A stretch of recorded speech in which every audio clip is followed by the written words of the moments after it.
प्रत्येकाचं काम ठरलेलं आहे. कोण गुरु व्हायचा, त्याचे शिष्य कोण व्हायचे, त्याच्याकडे कोण जायचे, किती तयार व्हायचे, हे सगळं ठरलेलं असतं नियतीमध्ये, बरं का.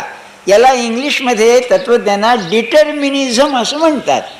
आणि कालच मी आपल्याला सांगितलं, तो स्पिनोझा म्हणतो, एक त्रिकोण जर असेल तर त्या त्रिकोणाचे जे गुणधर्म आहेत ते जसे स्वाभाविक त्या त्रिकोणात असतात, तसं विश्व निर्माण केल्यानंतर ही नियती बरोबर चालते. म्हणून दोन गोष्टी आपल्याला सांगून ठेवतो. आपल्या मुलाबाळांची काळजी करू नका, कारण काय व्हायचं ठरलेलं आहे पुढे.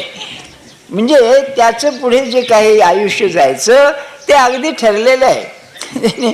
तुम्ही एखाद्या वकिलाला विचार का, तुम्ही लहानपणी वकील व्हायला ठरलं होतं का? नाही, घडलं म्हणले झालं. अरे पुष्कळ वेळा की नाही वकील अगदी अपघाताने वकील होतो, ॲक्सिडेंटनी.